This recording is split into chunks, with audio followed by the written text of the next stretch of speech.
Hey everyone, I'm Peter Stories, here to guide you today. If you use this video to drift off to sleep, please tap like, hit subscribe, and drop a comment telling me where you're watching from and what time it is there. Now settle in, get cozy, and let yourself relax.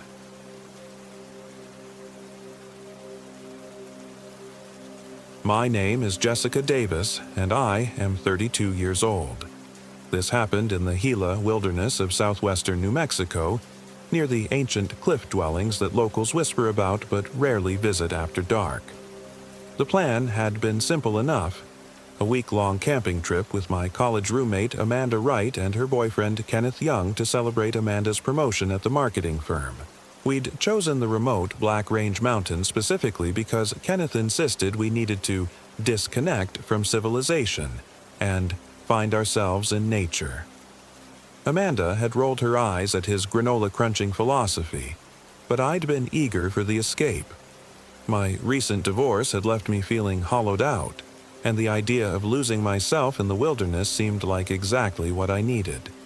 We'd driven Kenneth's beat-up Jeep Cherokee down Forest Road 150 until the pavement gave way to dirt, then continued another hour on increasingly rough terrain until we reached the trailhead near the old Mogollon ghost town. The area was notorious for its history: abandoned mining settlements, Apache war sites, and more recently, drug smuggling routes that made even the park rangers nervous. Perhaps we should have paid more attention to the warning signs. The first day went smoothly. We hiked 6 miles into the backcountry, following a barely marked trail that wound through ponderosa pine and Douglas fir.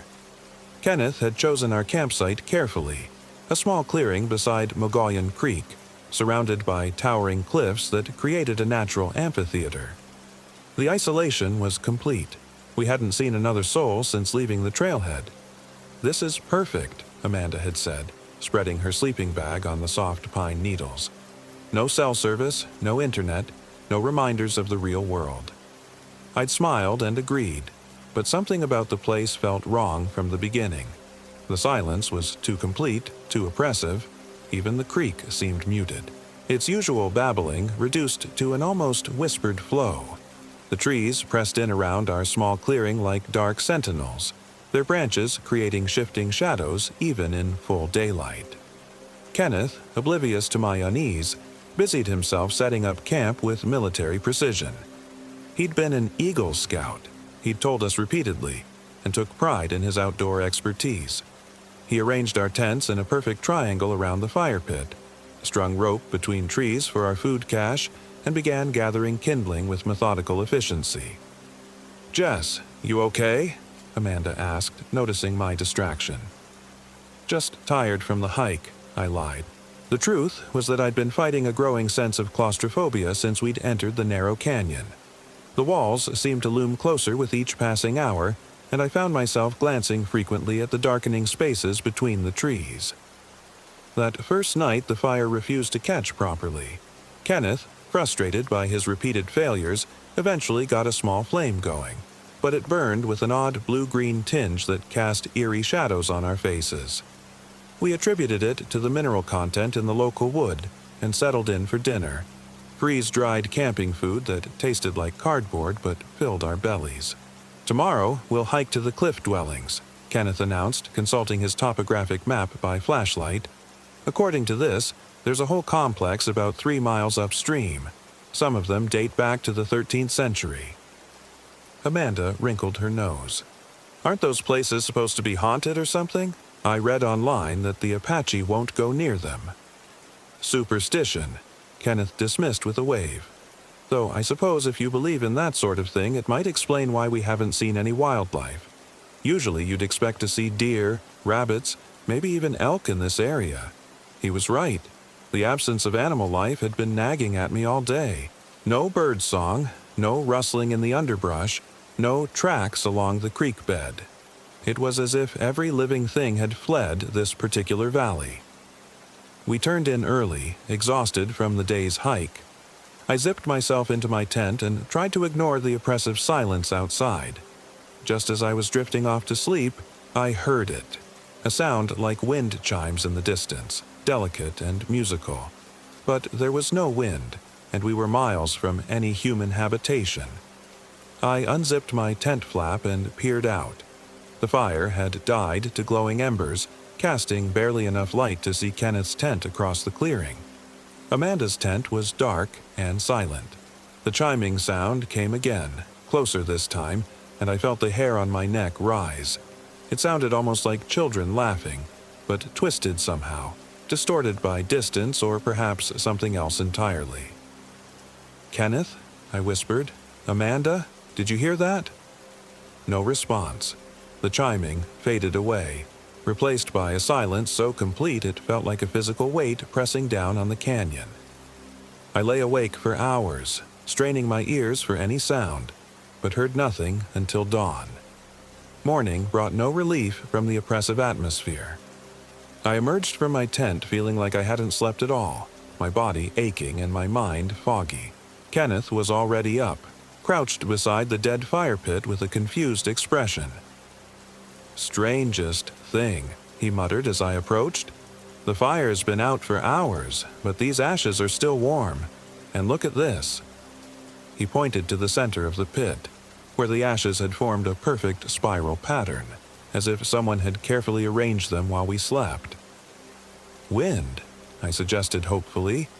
"There hasn't been any wind, not even a breeze."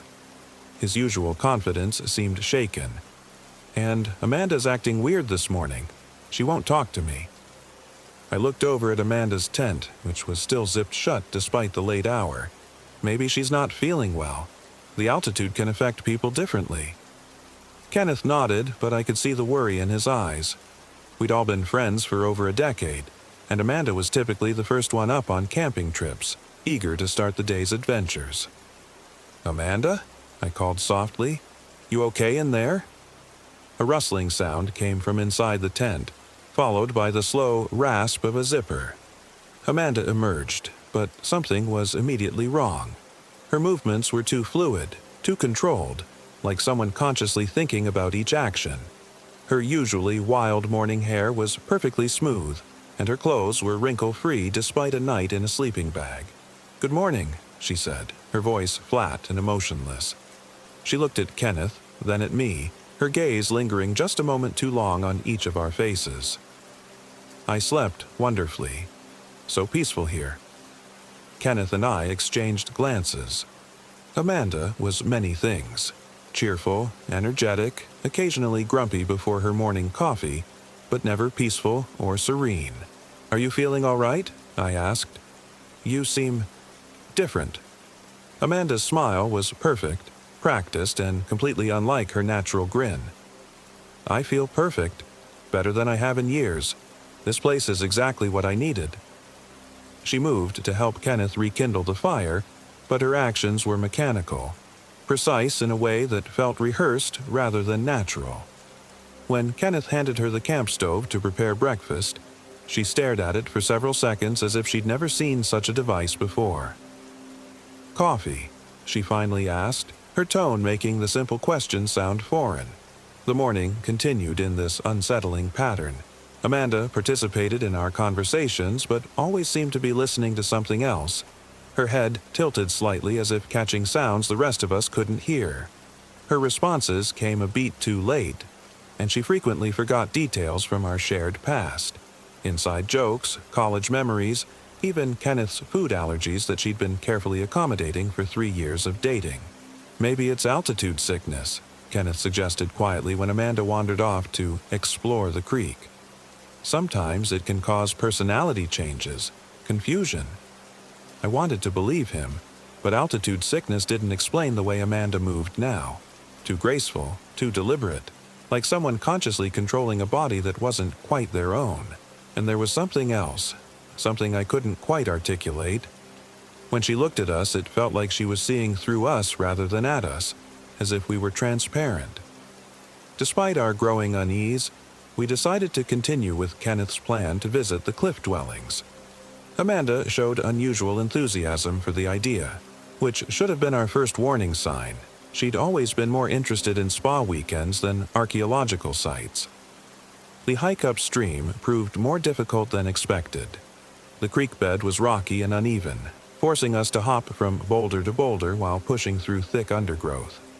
The canyon walls pressed closer as we climbed, creating a tunnel-like effect that made the sky seem impossibly distant. About 2 miles in, we encountered our first sign of human presence in decades: a makeshift camp hidden among the rocks. Empty beer cans, cigarette butts, and the remains of several campfires suggested recent use. But there was something disturbing about the site. The beer cans had been arranged in precise geometric patterns, and the fire rings contained what looked like animal bones, picked clean and bleached white. "Drug runners," Kenneth muttered, kicking at one of the beer cans. "This whole area is supposed to be a corridor for smugglers coming up from Mexico. We should turn back." But Amanda was already moving deeper into the site, examining the bone arrangements with obvious fascination. "These are beautiful," she said, running her fingers along a deer skull that had been placed at the center of the largest fire ring. "Such intricate patterns. Someone put a lot of care into this." The way she said "care" made my skin crawl. There was reverence in her voice, as if she were admiring religious artifacts rather than the remnants of what appeared to be some kind of ritual sacrifice. "Amanda, we need to go," I said firmly. "This place gives me the creeps." She looked up at me with those strange, too-focused eyes. "Don't you feel it? Jessica, the power here. This place is alive with it." Kenneth grabbed her arm. "Okay, that's enough. You're scaring us, Amanda. This isn't like you at all." For just a moment, something flickered across Amanda's face. Confusion, fear, as if the real Amanda was fighting to surface. Then the expression smoothed away, replaced by that unsettling calm. "I'm sorry," she said in a voice that sounded more like her own. "I don't know what came over me. Let's keep moving." But the damage was done. Kenneth and I were both thoroughly spooked, and Amanda's momentary return to normalcy only made her subsequent behavior more disturbing. She continued to move with that unnatural grace, and I noticed she'd begun humming under her breath, a melody I'd never heard before, haunting and oddly familiar. The cliff dwellings appeared around a bend in the canyon like something from a fever dream. Ancient stone structures clung to the sheer rock face, connected by narrow ledges and precarious-looking ladders carved directly into the cliff. Some of the buildings were remarkably well preserved, their dark windows staring down at us like empty eye sockets. "Incredible," Kenneth breathed, his archaeological enthusiasm temporarily overriding his worry about Amanda. "These have to be Mogollon culture, probably abandoned sometime in the 13th or 14th century. Look at the construction. They're built directly into natural caves in the cliff face." Amanda had already begun climbing, scaling the ancient handholds with impossible ease. "They're still here," she called down to us, her voice echoing strangely off the canyon walls. "What's still there?" I shouted back. "The builders. They never left." Kenneth and I exchanged terrified glances. Amanda was now 50 feet above us, moving along a ledge that looked barely wide enough for a mountain goat. She showed no fear of the height, no concern for the crumbling stone beneath her feet. "Amanda, come down," Kenneth yelled. "That's not safe."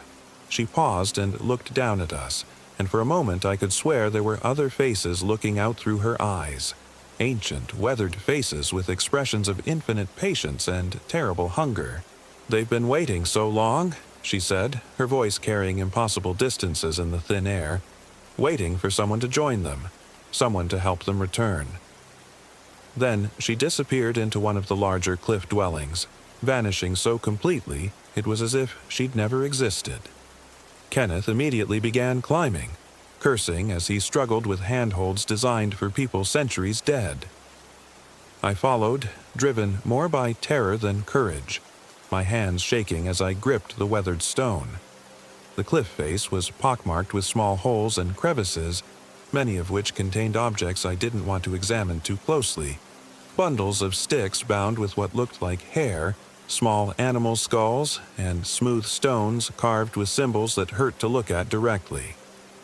We reached the ledge where Amanda had vanished. breathing hard from the climb and the altitude. The entrance to the dwelling was a narrow opening barely large enough for a person to squeeze through. Kenneth pulled out his flashlight and peered inside. "Amanda," he called. "Amanda, are you in there?" A sound emerged from the depths of the structure. That same wind chime laughter I'd heard the night before, but louder now, more complex, as if multiple voices were joining in harmony. Kenneth's flashlight beam danced across ancient stone walls covered in pictographs that seemed to writhe and shift in the moving light. "We have to go in," Kenneth said, but his voice was shaking. "No," I said firmly. "Absolutely not. We call for help. We get the park rangers." "With what? Our phones haven't had signal since we left the trailhead. And by the time we hike back and bring help, she could be—" He didn't finish the sentence. The laughter came again, closer this time, and I realized it was moving, flowing through the interconnected chambers of the cliff dwelling like water finding its level. There were passages and rooms throughout the structure, many of them connected by crawlways barely large enough for a human body. "Amanda!" Kenneth shouted into the opening. "If you can hear me, we're coming in." He squeezed through the entrance before I could stop him. I had no choice but to follow, my claustrophobia immediately spiking as the walls closed in around me. The air inside was thick and stale, heavy with the smell of centuries-old smoke and something else, something organic and wrong, like flowers left too long in stagnant water. Kenneth's flashlight revealed a circular chamber with a fire pit at its center. The walls were covered in pictographs showing human figures in various poses of supplication or terror. It was hard to tell which. But what drew my attention was the floor around the fire pit, which was covered in fresh pine needles arranged in intricate spiral patterns. "She was here," Kenneth whispered. "These needles, they're from our campsite." A sound echoed from deeper in the structure. Footsteps, but with an odd shuffling quality, as if the walker was having trouble controlling their limbs. Kenneth aimed his light toward a passage leading further into the cliff face. "Amanda!" he called. The footsteps stopped. In the sudden silence, I became aware of a new sound. Breathing, but not quite human. Too deep, too controlled, like someone consciously remembering to perform the action. "Jessica!" Amanda's voice came from the darkness beyond Kenneth's light. "Kenneth, come deeper. You need to see what I've found." "We're not going anywhere until you come back with us," Kenneth said, trying to sound firm but achieving only a nervous quaver. "You don't understand." Amanda's voice was moving again, coming from different directions as if she were circling us through passages we couldn't see. "This place, it's not abandoned. It was never abandoned. They're all still here, Kenneth, all of them, waiting." The breathing sounds multiplied, coming from multiple directions now. Kenneth's flashlight beam swept frantically across the chamber, revealing nothing but ancient stone and shadow. But I could feel eyes on us, dozens of them, watching from the darkness beyond our small circle of light. "The builders never left," Amanda continued, her voice now seeming to come from directly above us. "When the Spanish came, when their world ended, they simply withdrew, deeper into the stone, deeper into the darkness. But they've been waiting for the right people to help them return." A new sound joined the chorus, a low humming that seemed to come from the stone itself, vibrating through the soles of our feet and into our bones. The pictographs on the walls appeared to shift and dance in the flickering light, human figures reaching out toward us with fingers that seemed to extend beyond the confines of their ancient canvas. "Amanda, listen to me," I said, trying to keep my voice steady. "This isn't you. Something's wrong. We need to get out of here." Laughter bubbled up from the darkness, but it wasn't Amanda's laugh anymore. It was older, stranger, with harmonics that no human throat should be able to produce. "Amanda left hours ago," the voice said, and it was still recognizably her but wrong in fundamental ways. "She walked into the stone, and they welcomed her. They showed her such beautiful things, ancient things, true things." Kenneth grabbed my arm. "We're leaving, now." But when we turned toward the entrance, it was no longer there. The passage we'd crawled through had filled in with stone, as if it had never existed. Kenneth ran his hands frantically over the wall, searching for any sign of the opening we'd entered through. "Impossible," he muttered. "This is impossible." The humming grew louder, and I realized it was coming from the passages around us. Dozens of voices joining in an ancient song that predated human language. The sound was hypnotic, almost beautiful, and I found myself taking a step toward one of the dark openings. "No," Kenneth said, pulling me back. "Don't listen to it. Don't let it in your head." But it was already too late. The song was working its way into my consciousness, carrying with it images of vast underground chambers, of figures moving through stone corridors with the patience of geology itself. I saw Amanda walking among them, her movements now perfectly synchronized with theirs, her eyes reflecting depths that had nothing to do with human experience. "She's happy here," the voice that had once been Amanda said. "She understands now. The surface world is temporary, fleeting, but stone is eternal. Stone remembers." Kenneth's flashlight began to flicker, its beam growing weaker with each pulse. In the moments of darkness between flashes, I caught glimpses of movement, shapes flowing along the walls like liquid shadow, faces appearing and disappearing in the stone itself. "The battery shouldn't be dying this fast," Kenneth said, shaking the flashlight. "It was fully charged this morning." The humming reached a crescendo, and suddenly the chamber was filled with pale, phosphorescent light emanating from the pictographs themselves. The ancient drawings glowed with cold fire, illuminating details I hadn't seen before, details that made my stomach turn with their implications. The human figures in the pictographs weren't just supplicating or fleeing. They were being absorbed, their bodies merging with the stone itself, their faces expressing not terror but rapture. And standing among them, clearly depicted despite being centuries old, was a woman who looked exactly like Amanda. "You see," Amanda's voice came from everywhere at once now. "I was always meant to be here. We all were. This is why you came to this place, why you chose this canyon. You were called." Kenneth's flashlight died completely, leaving us in the eerie glow of the pictographs. In that alien light, I could see that the chamber had changed around us. The walls were closer now, the ceiling lower, as if the room was slowly contracting, and the passages leading deeper into the cliff face were moving, shifting like living things. "There's another way out," I whispered to Kenneth. "There has to be." But even as I said it, I could feel the truth settling into my bones like cold water. This place existed outside normal rules, outside the physics of the surface world. We had walked into something ancient and patient and utterly inhuman, and it had no intention of letting us leave. The humming stopped abruptly, replaced by the sound of footsteps. Multiple sets now, all moving with that same unnatural rhythm. They were coming from every passage, converging on our position with implacable purpose. "Run," Kenneth whispered. We chose a passage at random and plunged into it, crawling on hands and knees through stone corridors that seemed to reshape themselves around us.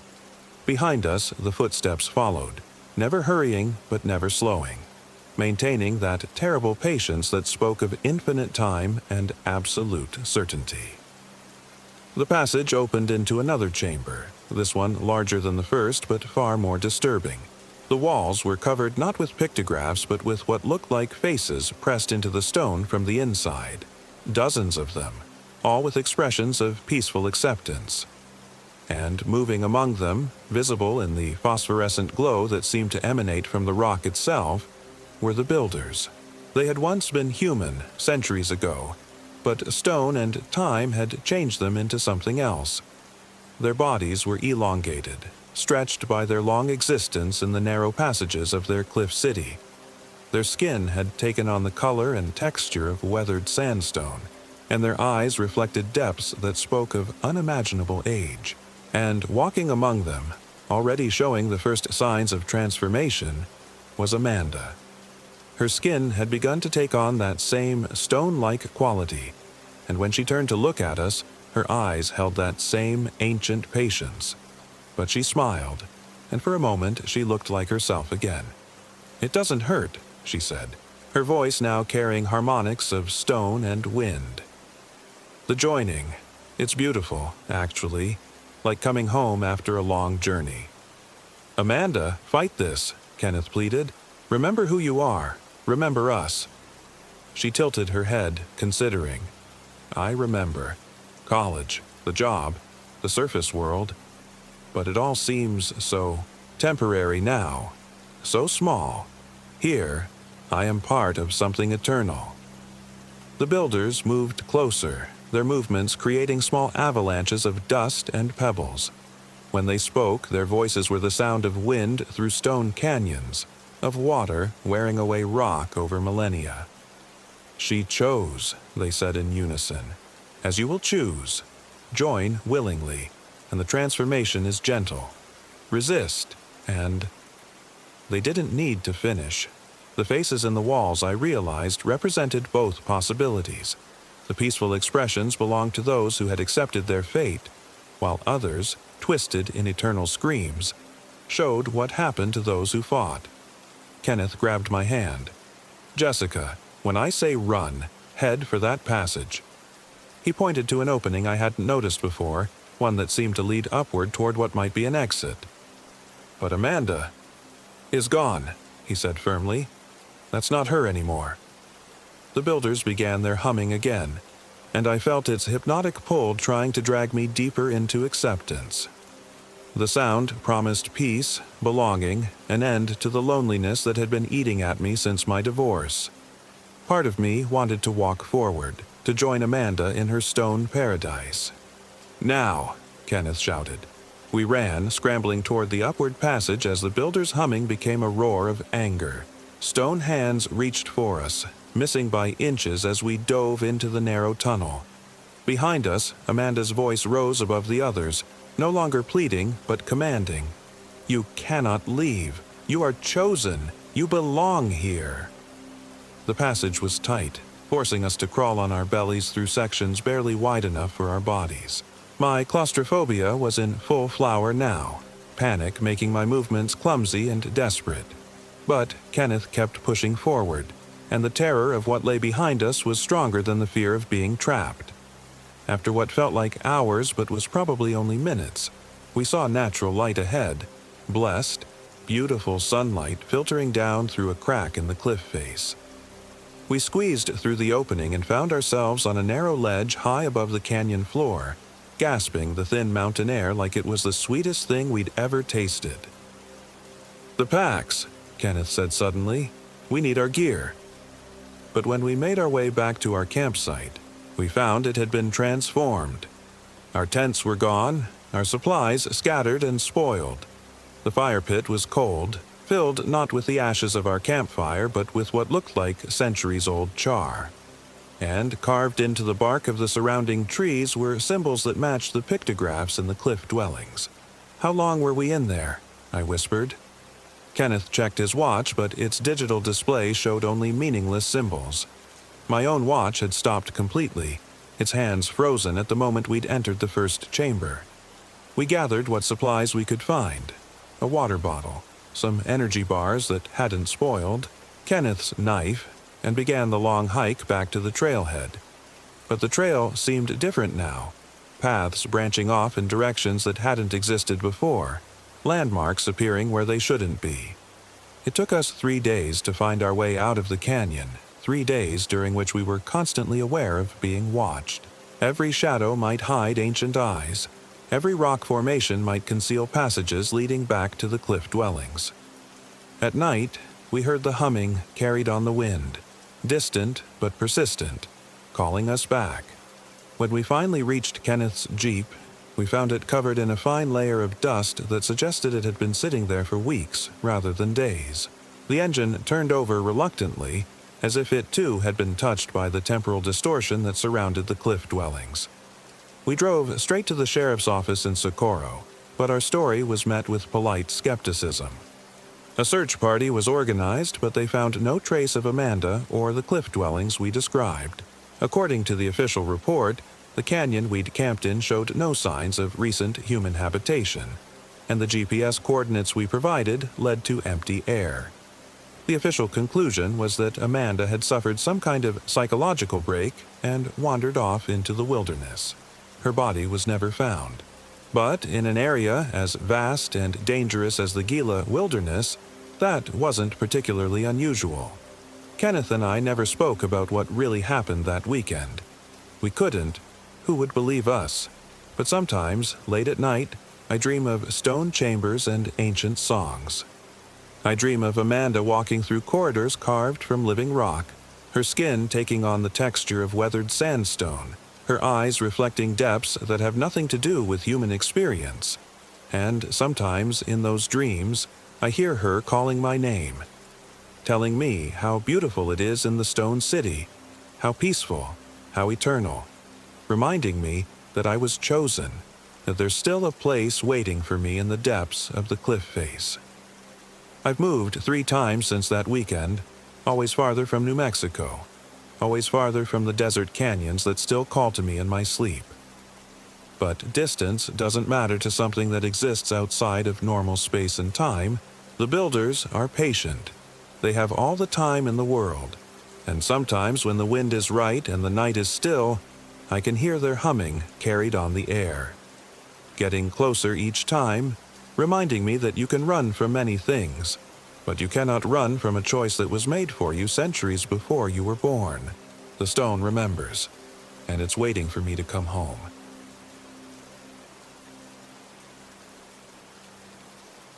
My name is Daniel Lopez, and I am 34 years old. This happened in the Sangre de Cristo Mountains of northern New Mexico, near Wheeler Peak, the highest point in the state. What started as a weekend hiking trip with my 2 closest friends became something that still haunts my dreams 3 months later. I'm writing this down because the doctors say it might help, but mostly because I need someone to know what really happened up there in those ancient mountains. The 3 of us, myself, Marcus Thompson, and Sarah Chen, had been planning this trip for months. We worked together at an accounting firm in Albuquerque, drowning in spreadsheets and client meetings, desperate for an escape. Marcus had found this remote trail system near Taos that promised incredible views and complete isolation. No cell towers, no other hikers, just us and the wilderness, he'd said with that infectious grin of his. Sarah was our group's voice of reason, always prepared, always cautious. She'd insisted we file a detailed itinerary with the Forest Service and bring extra supplies. Marcus was the adventurer, the one who'd convinced us both to take up hiking in the first place. And me? I was somewhere in between, eager for adventure but plagued by an anxious mind that always imagined the worst-case scenarios. We set out early Friday morning, driving Marcus's Jeep up the winding forest roads until we reached the Williams Lake trailhead. The autumn air was crisp, carrying the scent of pine and aspen leaves that had turned brilliant gold. The plan was simple. Hike to a remote campsite near Bull of the Woods Mountain, spend 2 nights under the stars, then return Sunday evening refreshed and renewed. The first few hours of hiking were perfect. The trail wound through dense forest, occasionally opening to reveal stunning vistas of the surrounding peaks. Wheeler Peak loomed in the distance, its summit already dusted with early snow. We made good time, our conversation flowing easily as we caught up on life outside the office. It was around noon when we first noticed something odd. Marcus was leading, following his GPS unit, when he stopped abruptly. "That's weird," he muttered, frowning at the device. "What's wrong?" Sarah asked, adjusting her pack straps. "The GPS just glitched. Shows we're about 2 miles southeast of where we should be." I pulled out my phone, though I knew there was no signal out here. The screen showed no location services available. "Mine's dead too, cell-wise anyway." Sarah consulted her paper map, spreading it across a fallen log. "According to this, we should be right here." She pointed to a spot along the marked trail. "But I don't see any of these landmarks." We stood there for a moment, looking around. The trail continued ahead, well-worn and obvious, but something felt different. The forest seemed quieter. No bird calls, no rustle of small animals in the underbrush. Even the wind had stilled. "It's probably just interference from the mountains," Marcus said, though he sounded less confident than usual. "The trail's clear enough. We'll figure it out when we reach the campsite." We pressed on, but the unease that had settled over me refused to lift. The trees seemed to press closer to the trail, their branches reaching across the path like gnarled fingers. The light filtering through the canopy took on a strange greenish quality that made everything look slightly unreal. 2 hours later, we should have reached our planned campsite. Instead, we found ourselves in a small clearing we didn't recognize, surrounded by aspens whose leaves rustled with an almost metallic sound despite the lack of wind.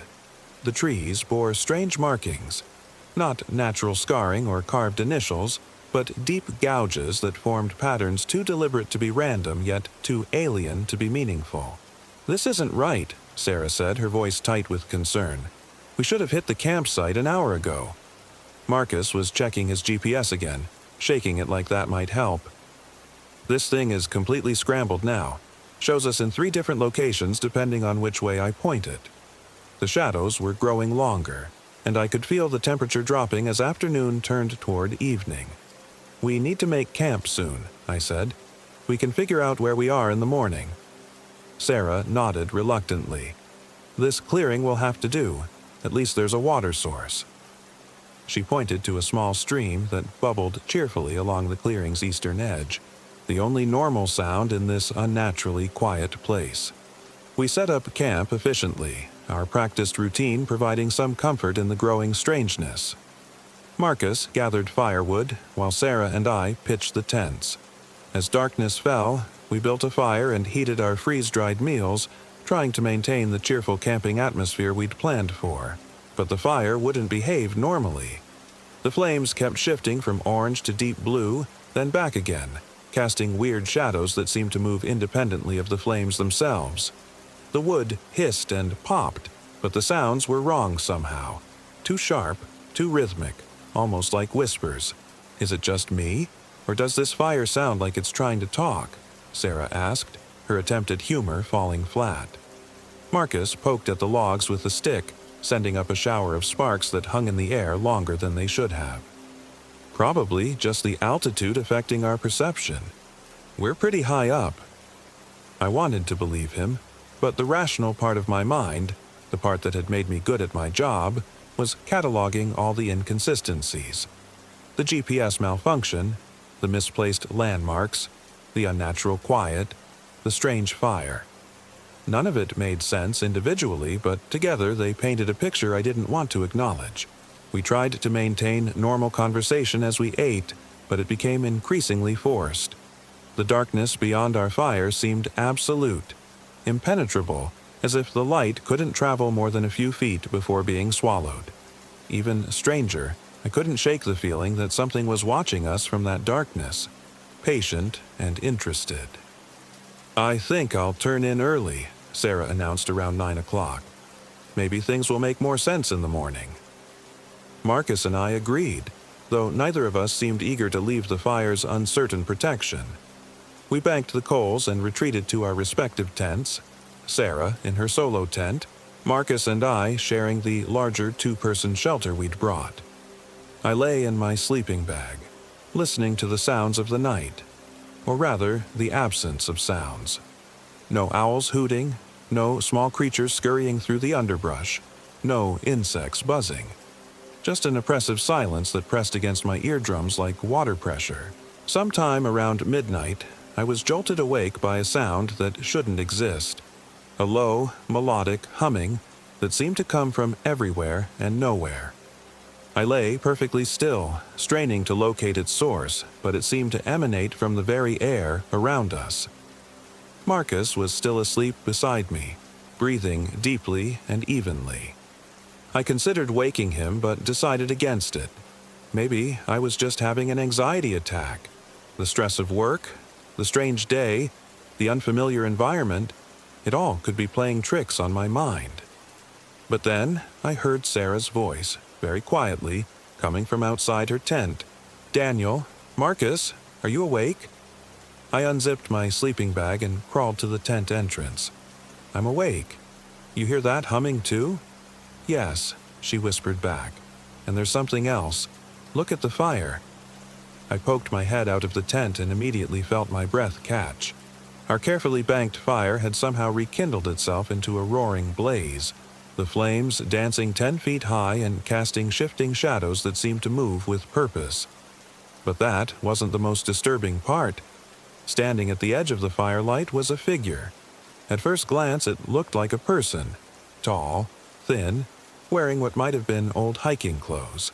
But something was fundamentally wrong with its proportions. The arms were too long, hanging almost to the ground. The head was tilted at an angle that would have broken a human neck. And its face. I blinked hard, hoping it was a trick of the dancing firelight, but when I looked again, the figure was still there. Its face was a smooth expanse of skin with no features except for 2 dark hollows where eyes should be. "Do you see it?" Sarah's voice was barely audible. "Yeah," I managed to croak. The figure didn't move, didn't acknowledge our presence. It simply stood there, impossibly still, while the fire raged behind it. The humming continued, rising and falling in pitch like a lullaby sung by something that had never been human. I was trying to work up the courage to wake Marcus when the figure's head turned toward our tents with a motion too fluid, too controlled. Those empty eye sockets seemed to look directly at me, and I felt a cold that had nothing to do with the mountain air seep into my bones. Then, without warning, the figure smiled. Its mouth opened wider than any human mouth should, revealing rows of teeth that gleamed like broken glass in the firelight. The humming stopped abruptly, replaced by a sound I can only describe as laughter, if laughter could be made of wind and grinding stone. I scrambled backward into the tent, my heart hammering against my ribs. "Marcus!" I hissed, shaking him roughly. "Marcus, wake up!" He came awake with a start, immediately alert in the way that only comes from real fear. "What? What's wrong?" "There's something outside, by the fire." Marcus grabbed his flashlight and aimed it toward the tent entrance. The beam cut through the fabric, illuminating the clearing beyond. The fire had returned to normal size, glowing as peacefully as when we'd banked it. There was no sign of the figure. "I don't see anything," Marcus whispered. "Sarah," I called softly. "Sarah, are you okay?" Silence. "Sarah." This time louder. Still nothing. Marcus and I exchanged glances, then both reached for our boots. We emerged from the tent cautiously, flashlights sweeping the clearing. Sarah's tent stood undisturbed, its entrance zipped shut. "Sarah," Marcus called, approaching her shelter. "We're coming over." He reached for the zipper and slowly opened the tent flap. His flashlight beam revealed an empty sleeping bag, unzipped from the inside. Sarah's hiking boots were gone, but her other gear remained undisturbed. "She must have gone to relieve herself," I said, though the words felt hollow even as I spoke them. "Maybe she heard us talking and decided to give us some privacy." But we both knew that wasn't right. Sarah was too careful, too considerate to leave camp at night without telling us, and her sleeping bag had been unzipped from the inside. Not the quick, careless motion of someone answering nature's call, but the deliberate, methodical action of someone preparing to leave. We spent the next hour searching the immediate area, calling her name, following the stream both upstream and down. Our flashlight beams seemed weaker than they should be, swallowed by a darkness that felt almost solid. The silence had returned, absolute and oppressive, broken only by our own voices and footsteps. "We need to go back to camp," Marcus finally said. Maybe she returned while we were looking for her. But Sarah's tent remained empty. We sat by the fire, feeding it logs to keep the flames high, and waited for dawn. Neither of us spoke about what we'd do if she didn't return, but I could see the same fear in Marcus's eyes that I felt in my chest, a cold certainty that something terrible had happened to our friend. Dawn came slowly, the sky lightening to reveal a world that looked different in daylight but felt no less wrong. The strange markings on the aspen trees were more visible now, and I realized they formed patterns that almost looked like letters or symbols from some unknown language. The stream still bubbled merrily, but when I knelt to refill our water bottles, I noticed the water had an odd, oily sheen to it. "We need to get help," I said. "Pack up everything and hike back to the trailhead. Get the rangers involved?" Marcus nodded, but when we tried to retrace our steps, we discovered another impossibility. The trail we'd followed into the clearing had vanished. Not overgrown or blocked, simply gone, as if it had never existed. The forest stretched in all directions, unbroken and pathless. "This isn't possible," Marcus said, turning in slow circles. "We came from that direction. I'm sure of it."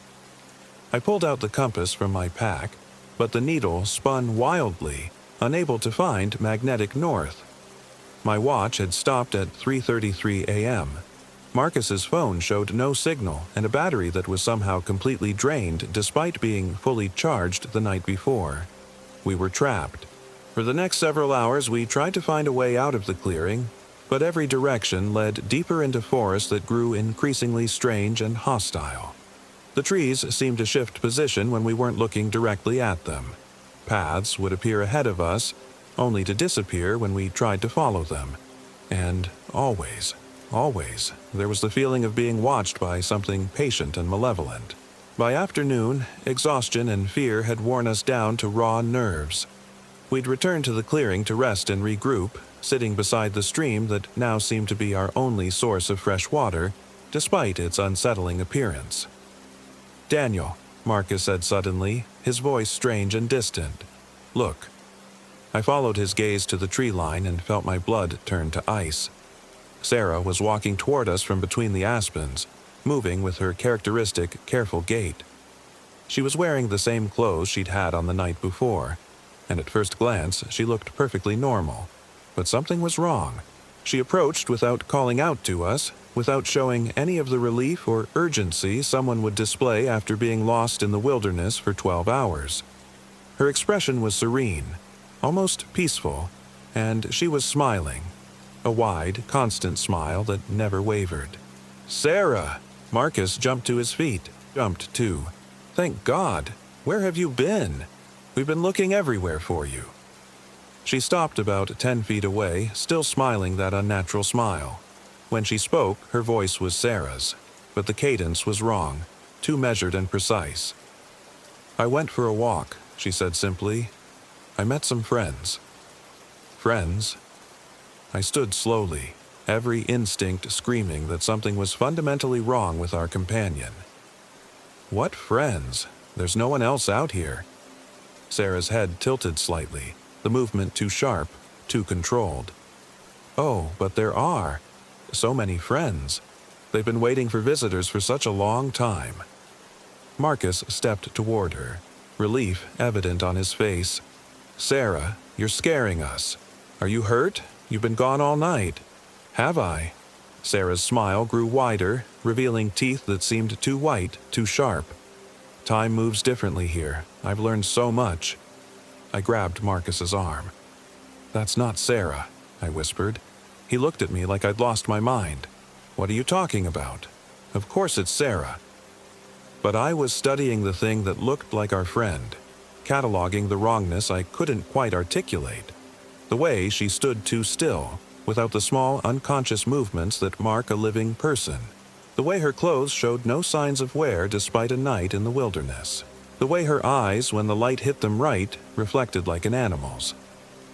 "Sarah," I said carefully, "what's the name of your dog back home?" The smile faltered for just a moment. "Dog?" "Your golden retriever, the one you're always showing us pictures of."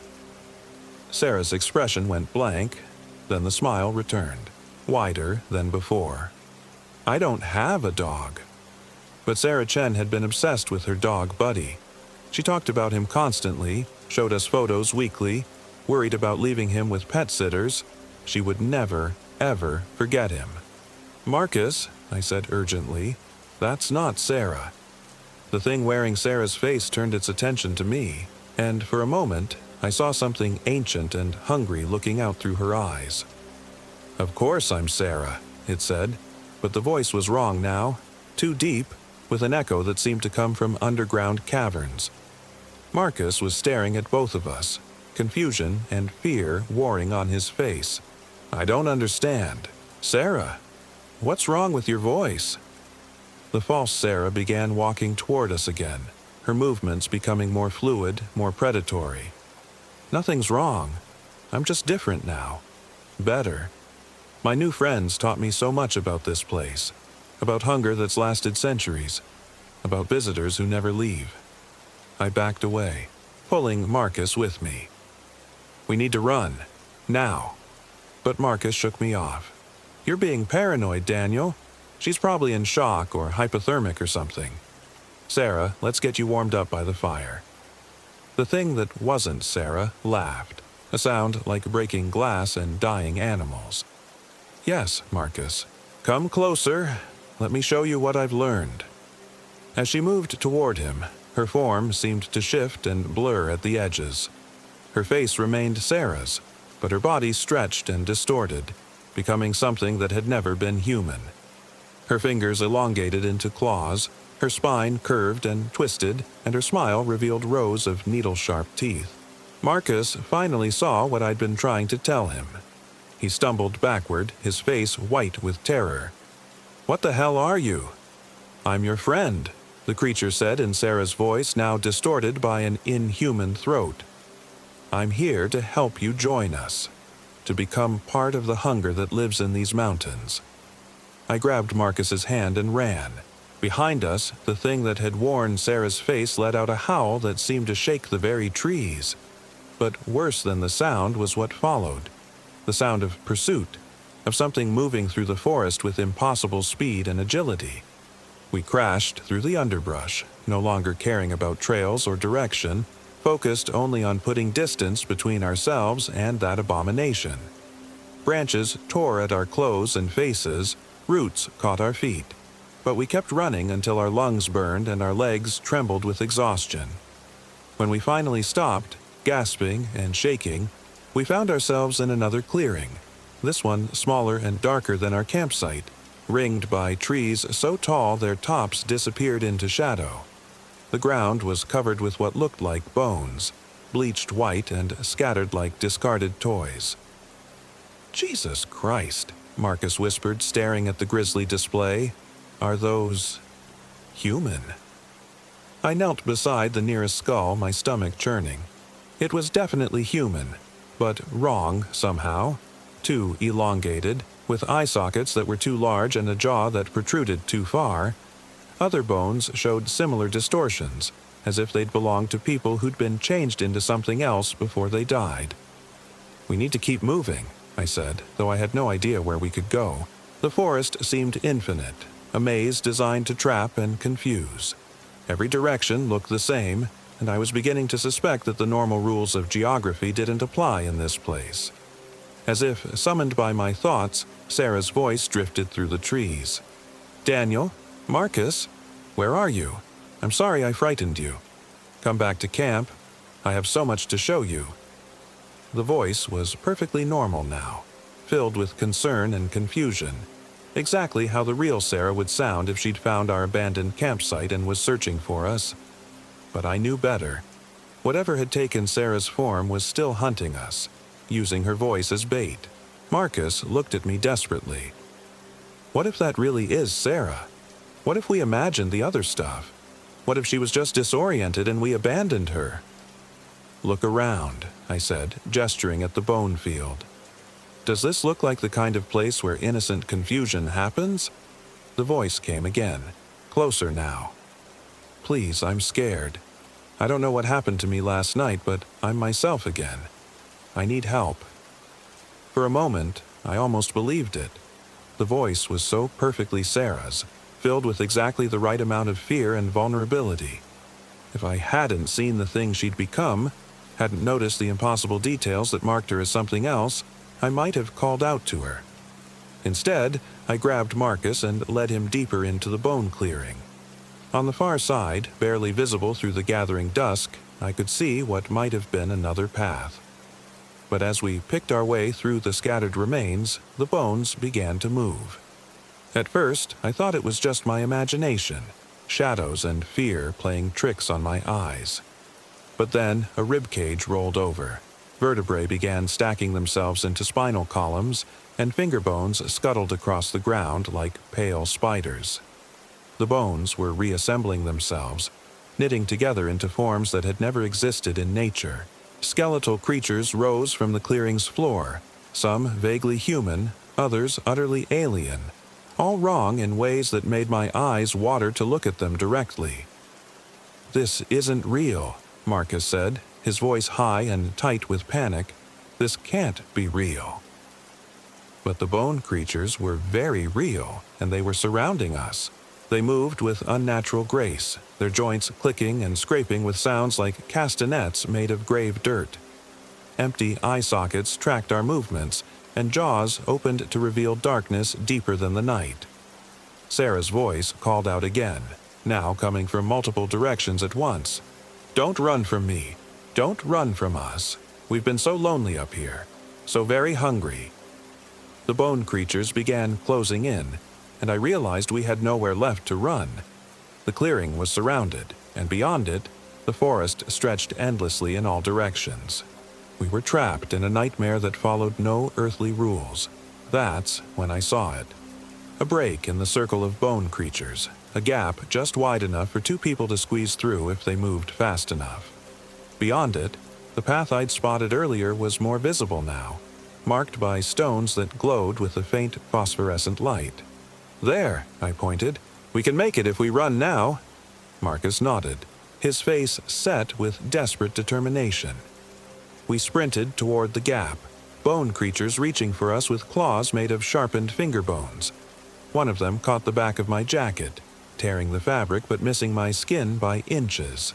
We burst through the circle and onto the glowing path, not slowing down until the clicking and scraping sounds faded behind us. The path led upward, winding through trees that seemed more normal, less twisted and malevolent than those in the deeper forest.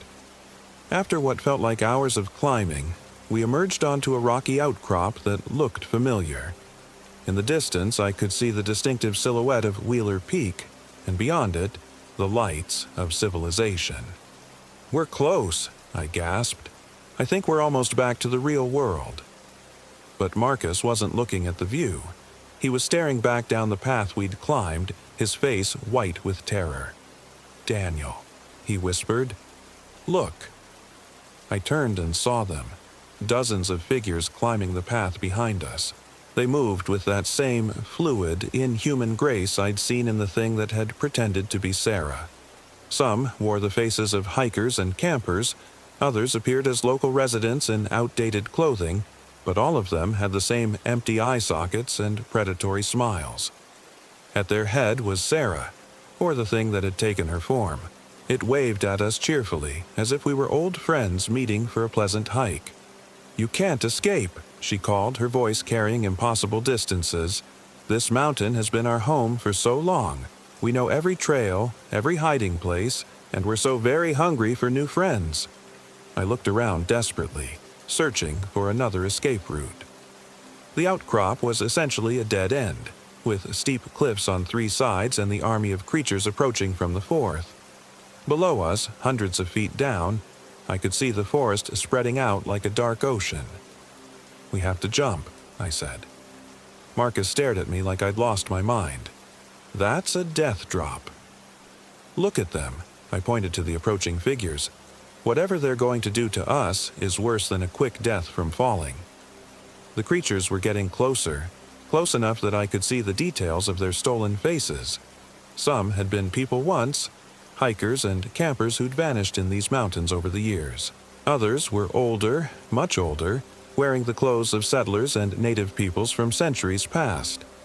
All of them bore the same marks of transformation: the elongated limbs, the too wide mouths, the hollow spaces where eyes should be. "I'll take my chances with the fall," I said, backing toward the cliff edge. Marcus joined me, his hand finding mine. "If we're doing this, we do it together." Sarah's laughter echoed across the outcrop, a sound like wind through broken trees. "You'll be back," she said. "The mountain always brings its visitors back, in one form or another." We jumped. I remember the sensation of falling, the rush of air past my face, the strange peace that comes with absolute surrender. I remember thinking that at least we'd die as ourselves, not as food for whatever ancient hunger lived in those peaks. I woke up 3 days later in a hospital in Taos, my body broken but alive. Marcus was in the bed next to mine, unconscious but breathing. The doctors said we'd been found by search and rescue teams at the bottom of a cliff near Wheeler Peak, barely alive but somehow not as badly injured as we should have been.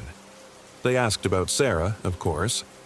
I told them she'd fallen into a crevasse during our first night, that we'd searched for her but couldn't find her body.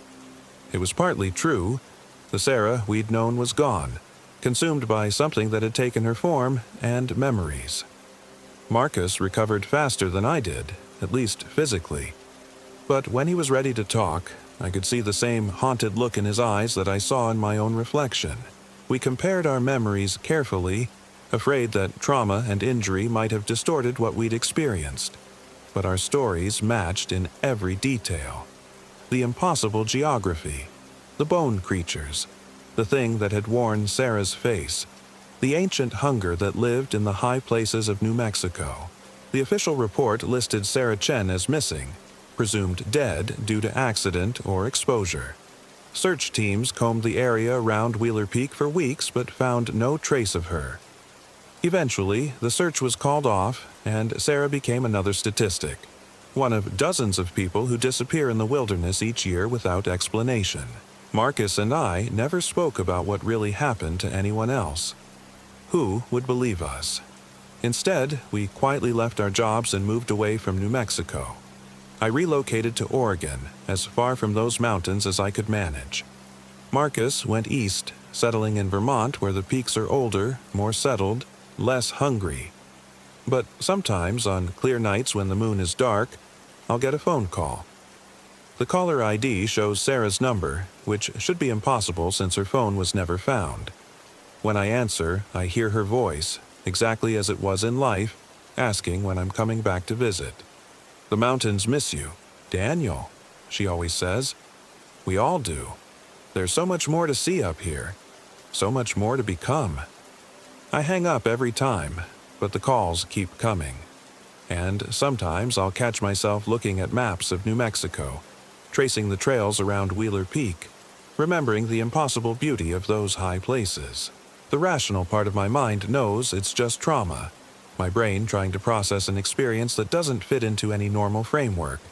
But late at night, when sleep won't come and the walls feel too close, I remember the hunger in those empty eye sockets and the promise in Sarah's stolen voice. The mountain is patient. It's been there for millennia, and it will be there for millennia more. It can wait for me to come back, to finish what was started in that clearing where reality bent and twisted like heated glass. I've changed my phone number 6 times, but Sarah always finds the new one, the new. I've moved twice more since leaving New Mexico, but the calls follow me wherever I go. Last week, I received a package with no return address, a photo of our original campsite, taken recently based on the seasonal growth of the vegetation. There are 3 figures sitting around a campfire in the image. I recognize myself and Marcus from behind, but the 3rd figure has its face turned toward the camera. It's Sarah, smiling that too wide smile, waving at whoever took the photograph. Written on the back in her handwriting are 4 words. "Come back soon, friend." I'm writing this down because I can feel my resolve weakening. The calls are getting more frequent, more persuasive. Sometimes I dream of those high mountain places, of the peace that comes with surrender, of joining something larger and older than individual human existence. I know I should destroy this account, should forget everything that happened and try to live a normal life.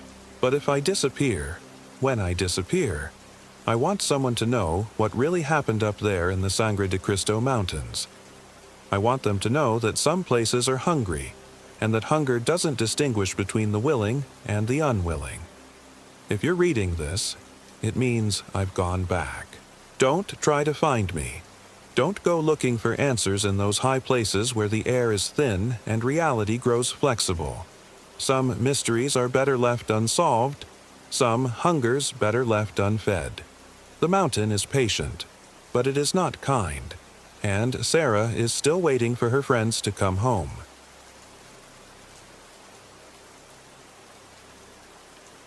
My name is Sarah Rodriguez, and I am 29 years old.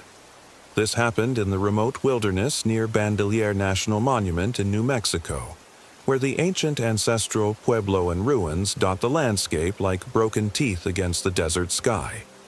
I should have listened to Marcus when he said we shouldn't go alone, but after the divorce, after losing the house, after everything fell apart, I needed to get away from civilization. My German shepherd, Atlas, was the only constant in my life, and the idea of just the two of us hiking through the backcountry for a week felt like exactly what my shattered psyche needed. The Jemez Mountains in October can be deceptively beautiful. The aspen leaves were turning gold, and the crisp air carried the scent of pine and that distinctive high desert smell that's impossible to describe but impossible to forget. I'd chosen a remote trail that would take us deep into the Dome Wilderness, far from the tourist paths and guided tours. Atlas trotted beside me, his black and tan coat gleaming in the afternoon sun, tongue lolling as he panted. He was 3 years old, trained for search and rescue, and had been my partner through the police academy before I washed out due to panic attacks. Now he was just my companion, but his alertness and protective instincts remained sharp.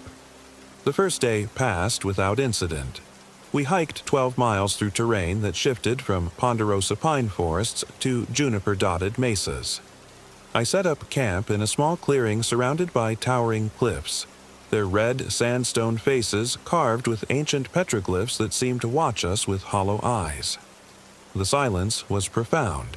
No cars, no voices, just the whisper of wind through the trees and the distant call of a hawk. That night, Atlas refused to sleep inside the tent. He usually curled up right beside me, but instead he positioned himself at the tent's entrance, ears perked, head raised in that alertness that meant he was sensing something I couldn't. When I tried to coax him inside, he whined softly and pressed closer to the ground, as if trying to make himself smaller. "What is it, boy?" I whispered. But he just stared into the darkness beyond our small circle of firelight. I told myself it was probably just the new environment. Dogs could be sensitive to changes, and we were in predator country. Bears, mountain lions, coyotes. It made sense that he'd be on guard. But when I woke at 3 a.m. to complete silence, I knew something was wrong. The fire had died to embers, which was normal. What wasn't normal was that Atlas was gone. I sat up quickly, my heart hammering against my ribs. "Atlas!" I called softly, then louder. "Atlas!"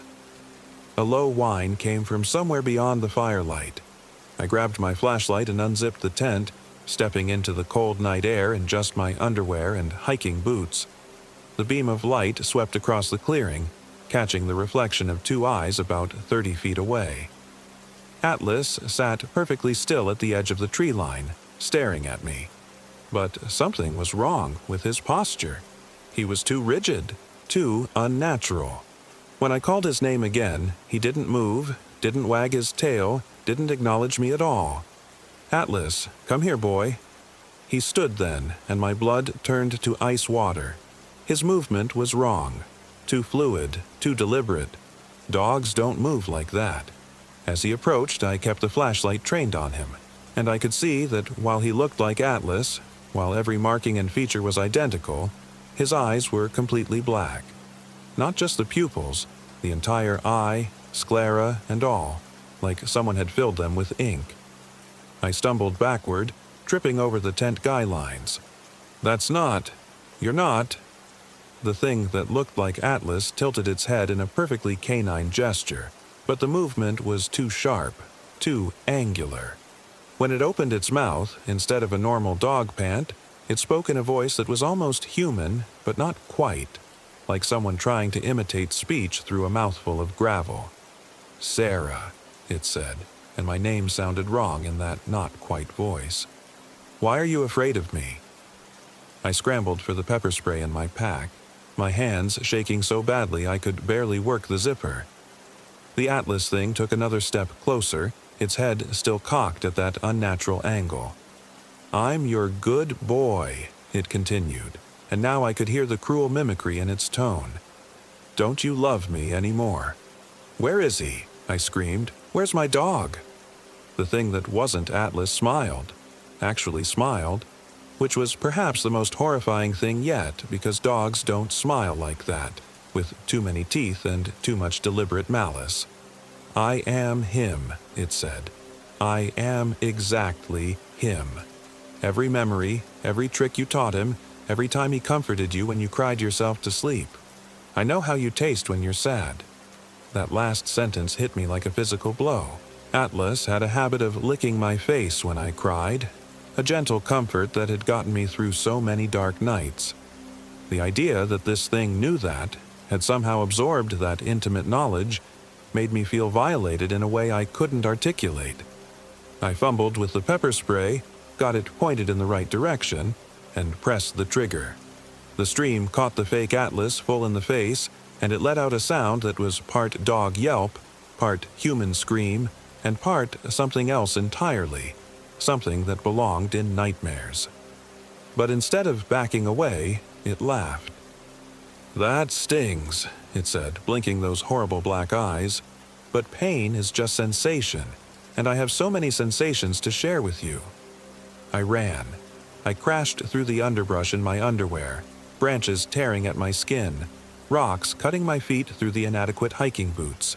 Behind me, I could hear the thing pursuing, but not running, stalking, moving with that same unnatural fluidity. Sometimes it would call out in Atlas's voice, whimpering and whining as if hurt. Other times it would speak in that not-human voice, saying my name over and over, or asking why I was running from my best friend. I don't know how long I stumbled through the forest. Time seemed elastic, meaningless. The moon was nearly full, providing just enough light to avoid the biggest obstacles, but the shadows seemed to move independently, reaching for me with grasping fingers. More than once I was sure I was about to run straight into a tree, only to find the path clear when I reached it. Eventually I came to a small stream and followed it downhill, hoping it would lead to a larger water source, maybe even back to civilization. My feet were numb with cold and I was starting to shiver uncontrollably. Hypothermia was a real concern, but the alternative, stopping and letting that thing catch up, was unthinkable. Dawn came gradually, the sky lightening from black to gray to pale gold. I found myself in a narrow canyon with red rock walls rising on either side. Ancient cliff dwellings were carved into the stone about 50 feet up, dark windows staring down like empty eye sockets. The place felt old in a way that made my skin crawl, as if the very air was thick with the weight of centuries. I was examining the ruins, trying to figure out where I was, when I heard a familiar bark behind me. I spun around, and there was Atlas, my real Atlas, lying on his side near the stream. His fur was matted with blood, and one of his hind legs was bent at an impossible angle. But his eyes were brown, warm, and when he saw me, his tail gave a weak wag. Oh God, baby, what happened to you?" I rushed to his side and he licked my hand with a dry tongue. His breathing was shallow and rapid, and I could see puncture wounds in his neck and shoulders as if he'd been grabbed and shaken by something with very large teeth. But he was alive, and he was real, and that meant the thing I'd encountered in the night was something else entirely. As I knelt beside him, trying to assess his injuries, I became aware that the canyon had grown very quiet. No bird calls, no insect buzzing. Even the stream seemed to be flowing more softly. Atlas whined and tried to struggle to his feet, looking past me toward the canyon mouth. I turned and saw myself walking toward us. It was perfect. Every detail from my shoulder-length black hair to the small scar on my chin from a childhood fall. Even the clothes were right. My hiking pants, my favorite flannel shirt, my well-worn boots. But like the fake Atlas from the night before, the eyes were completely wrong. Not black this time, but my own brown eyes with an expression I'd never worn, never could wear. It was a look of predatory hunger mixed with something that might have been curiosity, as if I were an interesting specimen to be examined. "You look terrible," the other Sarah said, and hearing my own voice speak those words with that inflection made my stomach clench. "Hypothermia is setting in. You should come with me. I know where it's warm." "Stay away from us," I managed, my voice cracking. It tilted its head in the same unnatural gesture the fake Atlas had used. "Why would you be afraid of yourself? I am you, Sarah Rodriguez, 29 years old, divorced, former police academy washout with panic disorder and trust issues. I know every shameful thing you've ever done, every self-loathing thought you've had. I know you better than you know yourself." And the horrible thing was, I could see it in those familiar yet wrong eyes. This thing did know me, had somehow absorbed not just my appearance but my memories, my fears, my darkest moments. When it spoke again, it was in my voice, but reciting things I'd never said aloud. "I know you blame yourself for the divorce. I know you think you're fundamentally broken, that everyone who gets close to you eventually realizes what a disappointment you are and leaves. I know you came out here hoping something would happen to you, that maybe you wouldn't have to make the choice yourself." Each word was a knife twist, accurate and cruel. The thing wearing my face smiled with my mouth, but the expression was all wrong. "I can make it stop hurting," it continued. "All the doubt, all the self-hatred, all the fear. I can take it all away. You just have to let me in completely." Atlas growled weakly from where he lay, and the sound snapped me back to the immediate reality. My dog was injured and dying. I was lost in the wilderness with something that shouldn't exist, and I was on the verge of hypothermia myself. Self-pity was a luxury I couldn't afford.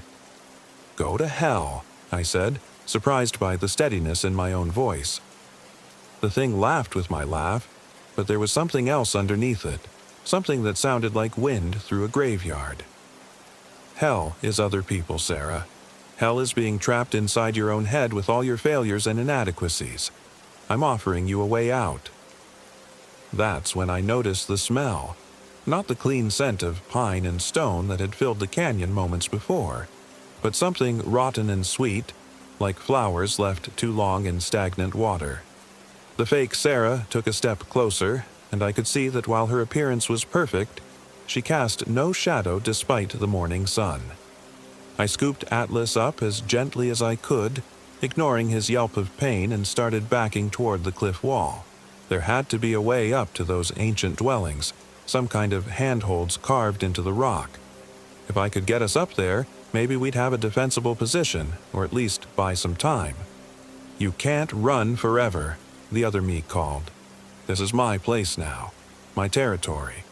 Every shadow, every echo, every whisper of wind, they all belong to me. And soon, you will too." I found the carved footholds, little more than shallow depressions in the sandstone, worn smooth by centuries of use. Climbing with an injured dog in my arm should have been impossible, but adrenaline and desperation can make you capable of amazing things. Atlas seemed to understand what I was trying to do and held as still as possible, though I could feel him trembling with pain and shock. The fake Sarah didn't follow us up the cliff face. Instead, she stood at the bottom, looking up with that predatory expression, and began to change. Her form became fluid, unstable, like smoke trying to hold a shape. Sometimes she looked like me, sometimes like Atlas, sometimes like people I didn't recognize, men and women with hollow eyes and too wide smiles. Occasionally, for just a moment, I thought I glimpsed something else underneath, something with too many angles and teeth like broken glass. "You can't hide up there forever," she called, though now the voice was layered, multiple tones speaking in unison. "I know what you're thinking, Sarah. You're thinking about the stories your grandmother used to tell, about the skinwalkers and the spirits that steal faces. But those are just stories, aren't they? Made-up nonsense to frighten children." She was right about my grandmother's stories, which made my skin crawl. How could this thing know about my Navajo grandmother? About the winter nights when she'd tell me the old legends and warn me never to speak certain names aloud? I reached the first level of the cliff dwelling and pulled Atlas into what had once been a room. The walls were blackened with ancient soot, and pottery shards littered the floor. There were pictographs on the walls, spirals and human figures and animals that might have been deer or might have been something else entirely. In the center of the room was a fire pit, cold for centuries but still ringed with stones. Atlas was breathing more rapidly now, and I could feel the fever starting in his body. Without veterinary care, he wasn't going to make it much longer. The knowledge sat in my chest like a stone, but I pushed it aside.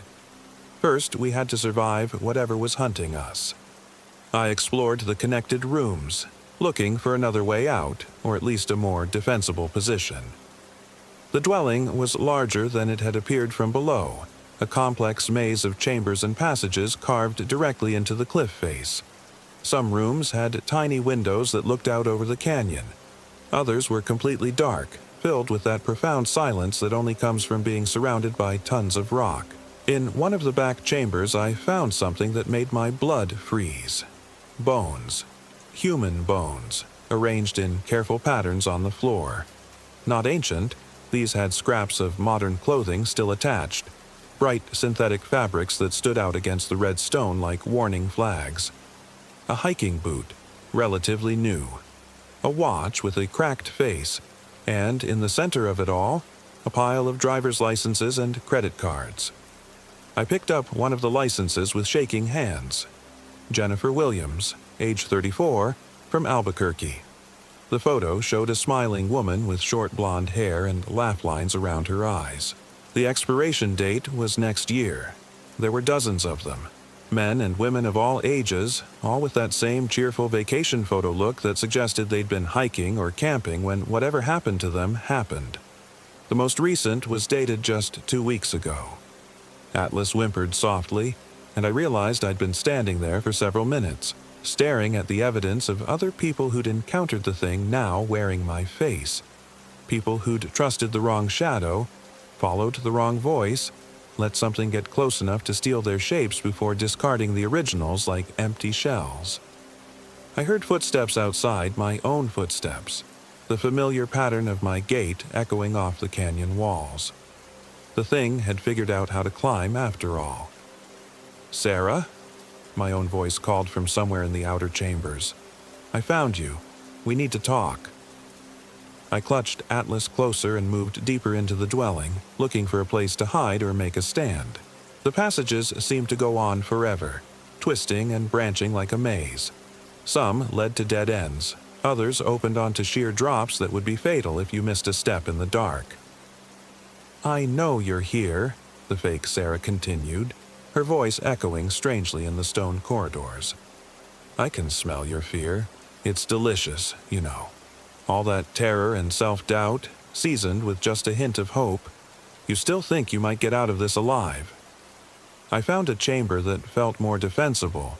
Only one entrance and positioned so I could see anyone approaching. I set Atlas down gently and grabbed the largest pottery shard I could find, gripping it like a knife. It wasn't much of a weapon, but it was sharp enough to cut. "Do you want to know what happened to them?" The thing called, and I could tell she was getting closer. The other hikers, the other campers who wandered into my territory, they were so trusting, so eager to believe that the familiar face meant safety. Her voice was definitely closer now, maybe just a few chambers away. I could hear her moving through the passages with confident, measured steps, as if she knew exactly where I was hiding. Jennifer Williams thought I was her hiking partner, come back from gathering firewood. She ran right into my arms, so grateful to see a friendly face in the darkness. Michael Johnson thought I was his brother, the one who'd gone ahead to scout the trail. Even when the deception became obvious, they couldn't quite believe what they were seeing. The human mind has such difficulty accepting the impossible. Atlas was barely conscious now, his breathing shallow and rapid.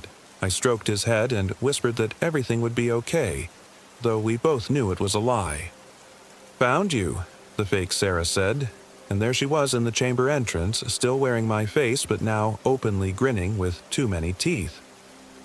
"Did you like my collection? I keep a memento from each one. Not because I need to. I remember everything about them, every moment of their lives, but because it amuses me to see the artifacts of their little human existences scattered on the ground like garbage." She took a step into the chamber, and I noticed that her feet made no sound on the stone floor. No echo, no scrape of boot sole against rock. She was like a void in the shape of a person, absorbing sound and light and warmth. "What are you?" I asked, raising the pottery shard. "I am what your grandmother's people called Yi Naldlushi," she said, pronouncing the Navajo words with perfect inflection. "Though that's just one name among many. I am the hunger that wears familiar faces, the shadow that knows your deepest shames, the reflection that doesn't quite match the mirror. I am what happens when the boundary between self and other becomes negotiable." "The skinwalker," I breathed. "Such a crude term. I prefer to think of myself as a collector of experiences. Every person I consume adds to my understanding, my repertoire. Soon, I'll know what it's like to be Sarah Rodriguez completely. Every memory, every sensation, every moment of joy and sorrow that made you who you are." She was close enough now that I could have reached out and touched her, close enough to see that while her appearance was perfect, there was something wrong with her breathing. It was too regular, too mechanical, like someone consciously remembering to make their chest rise and fall. "But first," she continued, "I want you to understand what's going to happen. When I take you, it won't be quick. I'll need to experience every aspect of your existence, which means feeling everything you've ever felt. Every heartbreak, every moment of terror, every physical pain. I'll live through your entire life in the space of a few minutes, experiencing decades of sensation compressed into a handful of heartbeats." The casual cruelty in her voice, my voice, was worse than any threat. This thing didn't just want to kill me. It wanted to experience my entire existence as a form of entertainment. "The good news," she added with that horrible smile, "is that you'll be aware of it happening. You'll feel me rifling through your memories, trying on your emotions like clothes. And at the very end, when I've absorbed everything that makes you you, you'll have just enough consciousness left to realize that you're about to stop existing entirely." That's when Atlas, with what must have been the last of his strength, lunged at the fake Sarah's legs. He couldn't do much damage. He was too injured, too weak, but the surprise of it threw the creature off balance. She stumbled backward, her perfect human facade flickering for just a moment, and I caught a glimpse of what lay underneath, something angular and wrong, like a spider made of shadows and broken glass. I didn't waste the opportunity. I drove the pottery shard toward her throat with all the strength I had left. The shard passed right through her neck without resistance, as if she were made of smoke. But something about the action, or maybe the intent behind it, caused her to shriek in a voice that definitely wasn't human. The sound echoed off the stone walls like breaking glass, and for a moment her shape became completely unstable, shifting and writhing like something trying to remember how to be solid. I scooped up Atlas and ran for the chamber entrance, but the thing recovered quickly. As I reached the passage, I felt something grab my ankle. Not a hand, but something with too many joints and edges that cut like razor wire. I went down hard, Atlas tumbling from my arms. The pottery shard skittered across the stone floor, and I found myself being dragged backward toward something that was definitely no longer wearing my face. What I saw when I looked over my shoulder will haunt me for the rest of my life, however long that might be. The creature had abandoned its human disguise entirely, revealing something that hurt to look at directly. It was tall and impossibly thin, with limbs that bent in directions that violated basic anatomy. Its skin, if you could call it skin, was the color of old bones and had a texture like wet leather. But it was the face that was the worst. Not because it was hideous, but because it kept shifting between different human features, cycling through the faces of its victims like a macabre slideshow. Jennifer Williams' kind eyes, Michael Johnson's stubbled jaw, a child's gap-toothed smile, an old man's weathered cheek, all of them flickering in and out of existence on that horrible, not-quite-human skull. No more games, it said, and now its voice was a chorus of all the people it had consumed, speaking in unison. No more pretending. Time to add your voice to the choir, Sarah Rodriguez. But as it pulled me closer, something unexpected happened. Atlas, despite his injuries, despite being barely conscious, bit down on the creature's ankle with everything he had left. The thing shrieked again, but this time the sound was different. More surprise than pain. It released me to deal with Atlas, and I saw my chance. The chamber we were in had one of those windows that looked out over the canyon, just large enough for a person to squeeze through. Beyond it was a 50-foot drop to the rocks below. I'd rather take my chances with gravity than with the thing that was now shaking Atlas like a rag doll. I made it to the window and was halfway through when I heard Atlas yelp, a sound of pure agony that cut through me like a blade. I looked back and saw the creature holding my dog in the air, his neck bent at an impossible angle. The light was already fading from his brown eyes. "No!" I screamed, and without thinking I launched myself back into the chamber. I don't remember exactly what happened next. I know I grabbed the largest piece of broken pottery I could find and started attacking the creature with desperate fury. I know that every blow passed harmlessly through its smoky form, but that my rage seemed to affect it somehow, causing its shape to flicker and destabilize. I know that I screamed until my throat was raw, calling it every name I could think of, telling it exactly what I thought of its predatory existence, and somehow, impossibly, it worked. The creature began to shrink back, its form becoming less solid with every passing second. The chorus of stolen voices became quieter, more confused, as if the thing was having trouble maintaining its coherence. "You can't," it said in a voice that was now barely a whisper. "You can't reject what you are. I am you, Sarah Rodriguez. I am every shameful thought, every moment of self-hatred, every time you wished you could be someone else. You can't fight me, because I am you." "No," I said, and for the first time in months, I meant it. "You're not me. You're just a parasite that feeds on despair, and I'm done giving you what you want." The creature made one last desperate lunge toward me, but its form had become so insubstantial that it passed right through. For just a moment, I felt a sensation like ice water in my veins as it tried to merge with me directly, to bypass the normal process and simply possess my body from within. But I held on to my sense of self, my knowledge of who I was. Not the broken, divorced washout the creature had described, but Sarah Rodriguez, a woman who'd survived the collapse of her marriage, who'd left a career that was destroying her mental health, who'd come into the wilderness not to die but to remember what it felt like to be alive. The creature gave a final, frustrated shriek and dissipated like morning mist, leaving behind only the faint scent of rotting flowers and the echo of stolen voices fading into silence. I was alone in the ancient chamber with my dying dog and the scattered remains of the creature's other victims. Atlas was still breathing, but barely. I gathered him into my arms and carried him to the window I'd almost escaped through earlier. The drop looked less impossible now, more like a difficult climb down than a fatal fall. And at the bottom of the canyon, I could see something that made my heart leap. Tire tracks in the sandy bottom, leading toward what looked like a dirt road. It took me 3 hours to get us both down from the cliff dwelling and another 2 hours of following the tire tracks before I found the dirt road. Atlas died in my arms about halfway there, but I kept carrying him anyway. I couldn't leave him behind, not after everything he'd done to protect me. A park ranger found me around sunset, stumbling along the road in my torn underwear, carrying a dead German shepherd and talking to myself in a voice hoarse from screaming.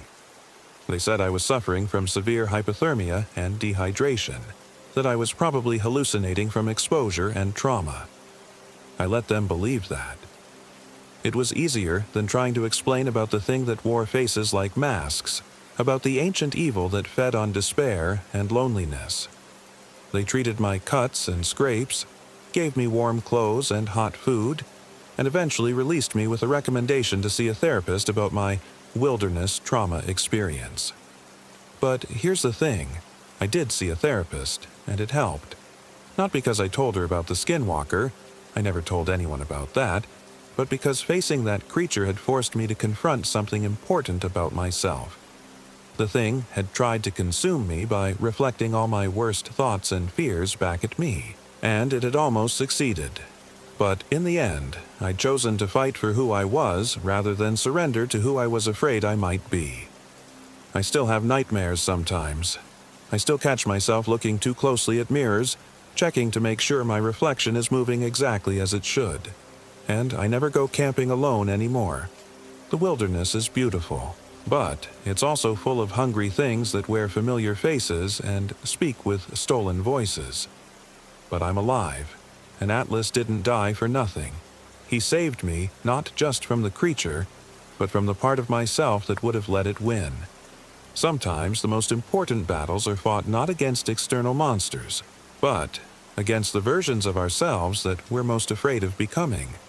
The Park Service never found any evidence of other missing hikers in that area, despite my detailed description of the bone chamber and its grisly contents.